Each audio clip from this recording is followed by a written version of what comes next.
Hi guys, নমস্কাৰ and welcome back to my YouTube channel. মই আজি ৰাতি কেইটা বাজিল জানা না দেখি আছো ৰ'ব এক ছেকেণ্ড। বৰ্তমান আছো মই তিলকৰ ঘৰত। আমাৰ তিলক ছাৰৰ বৰ্তমান টাইম হৈছে আৰু 7:11।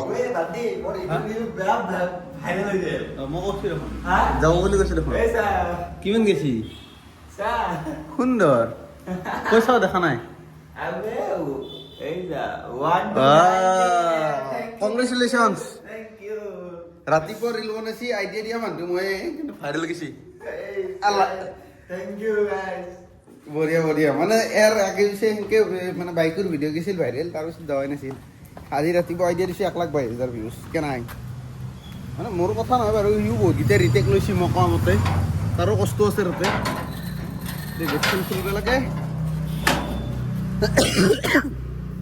আৰু বাইকখন চাৰ্ভিচিং দিব লাগে বলো গাইছ বাইক আছে ইয়াতে চলো লৈ লওঁ আমাৰ ছাৰে বেগ খুলি আছে গাইজ বাইক ওলে ৰেডি আজি মই আপোনালোকক দেখাই আছোঁ হণ্ডা SP 125ৰ ছাৰ্ভিচিং কষ্ট কিমান বেলেগ আৰু ভিডিঅ' নবনাওঁ এইখন গাড়ীৰ মানে কিছু কাম আছে এই হেণ্ডেলডাল লৰা হৈছে হেণ্ডেল ৰেচাৰ পাত মানে মোৰ যাৱা আন লাগছি দেই মানে নৰ্মেলি গাড়ীখনো খৰচা বেছি নাথাকে ইঞ্জিন অইল ফিল্টাৰ আৰু এয়াৰ ফিল্টাৰ আৰু চেণ্টেনগিলা টাইট কৰা চাফা কৰা এইখিনি থাকে আৰু এতিয়া মানে মোৰ গাড়ীখনত অলপ কাম আছে কাৰণটো কি হেণ্ডেল ৰেচাৰ পাত গেছি এই হুইলি মাৰি মাৰি ঠেকচি আৰু এই ফুটৰেছ পাত বেয়া নাছি মানে এই সিদিনা পঢ়িছিলোঁ যি মানে বাইকখন শুনিছিলোঁ মই এইখিনি ফুটৰেছ পাত বেকা হৈছে সেইখিনি চিধা কৰা নাই সেইটো কৰিব লাগিব আৰু চেঞ্জ পকেটটো যদি একদম বেয়া হৈছে নচলা হৈছে তেতিয়াহ'লে চেঞ্জ কৰিম আৰু যদি অলপ ঠিকে আছে এক খুব কাটি পেলাই কাম চলাম বৰ্তমান গোটেইখিনি কাম কৰি আছোঁ এই সন্মুখতে গেৰেজ আছে খালি শুনা পাইছোঁ গেৰেজখন বন্ধ আছে বোলে যদি বন্ধ আছে বেলেগত যাব লাগিব যদি বন্ধ নাই তাতে কৰি আছোঁ বোলো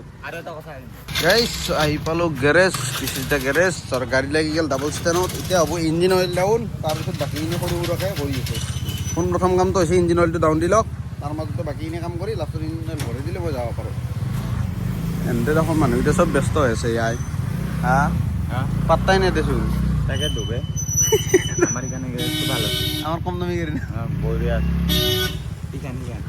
মানে গাইজ আগে পিছে মই লাগা লাগি সেইখনত মানে এই কৰোঁ সেইখন বন্ধ আছে সেইকাৰণে মই বোলো দূৰত যোৱাতকৈ এখনতে কৰি লওঁতে কেনে এক্সপিৰিয়েঞ্চ হয় আপোনালোক জনে আছে নেকি আৰু বাকী দিনক পইচাটো বেছিকৈ নললি হ'ল ইঞ্জিন অইলৰ কি কালাৰ হৈ গৈছে বে হা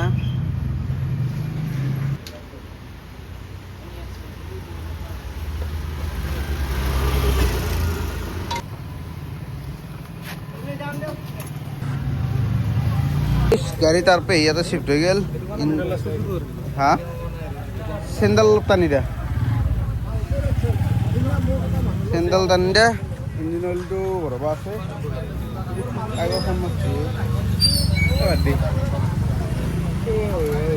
টোপনি লাগি আছে এই মাত্ৰ উঠিছোঁ বিচনাৰ পৰা এতিয়া যাই পেলাই গা ধুম ধুলিয়া অলপ দেৰি টোপনিটো ভাঙে ভাল এনে হৰণগিলা মাৰি থাকে খং উঠি যায়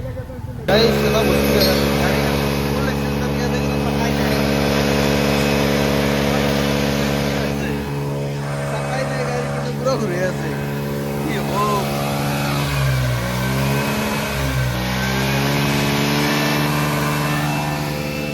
দেখ মোৰো আৰু কাম হ'ব হ'ল কাম কিমান টকা বিল হৈ দেখে আছোঁ গাইজ গাড়ীৰ ছাৰ্ভিচিং ডান এতিয়া ছাৰে ক'ব কিমান টকা গেলে মোবিল 501 টকা MRP আছে ডিসকাউন্ট করে 480 হ'ব আৰু মোবিল ফিল্টাৰ 80 টকা আমাৰ মেকানিক 50 বঢ়িয়া টোটাল কিমান হ'ল 610 টকা মানে হণ্ডা SP লৈ মোৰ লাইফ জিংগাললা হৈ গৈছে না কিবা তেলৰ টেনশ্যন আছে 80 মান মাইলেজে পাই বিদ্যা মই দেখাই আছোঁ চাইডত ক'তনো মাইলেজো ঘণ্টা 80 মান পায় ছাৰ্ভিচিং কষ্ট বেছি নাই ইয়াতকৈ বেছি আৰু কি লাগে ভাই এই ছাৰ্ভিচিং ৰেটটো বাৰু মই চিডিউল কৰি দিম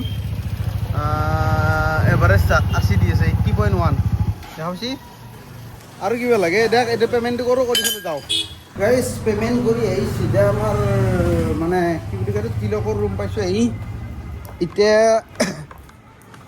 মানে গাইজ ভিডিঅ'টো বনোৱাৰ মেইন কাৰণটো হৈছে উদ্দেশ্যটো হৈছে লাইফটোত আৰু সঁচা কথা ক'ব গ'লে মোৰ 220 পালচাৰ ল'ব সপোন আছিল কিন্তু জিন্দগীত ভাই আজিলৈকে 220 কিনা নাই 2 নম্বৰখন বাইক মোৰ 220 কিনিব পাৰোঁ দেই মানে এতিয়াও পাৰোঁ মানুহ কেনেকুৱা ধৰিলোঁ ইচ্ছা থাকিলে কিনিব পাৰে অসম্ভৱ নহয় মানে মন কৰিলে চোন বাকৰি মাটিতে ধৰম বুলি কথা নাই ইচ্ছে কৰিলেও কিনিব পাৰি, কিন্তু তাৰ যোনটো মেইনটেনেঞ্চ, তাৰ যোনটো ফিউল কষ্ট, সেইটো মোৰ হজম নহয়। সেইকাৰণে মোৰ পচন্দ হ'লেও বস্তুটো মানে সেই আৰু মানে ভাল লগা হিচাপত থাকি যাক, কিন্তু নিজৰ কৰিব বিচৰা নাই, সেনেকুৱা আৰু জাষ্ট লাইক মাই এক্স। যি নহওক আৰু জ্ঞান দি ৰাখোঁ, ভিডিঅ'তে এটেণ্ডিং কৰিছোঁ। Tata bye bye, good night. যদি আপোনালোকে SP ল'ম বুলি ভাবছি, চকু মুজি লৈ লওক, মানে এতকৈ কম খৰচৰ গাড়ী নাই আৰু ছেগমেণ্টটোত।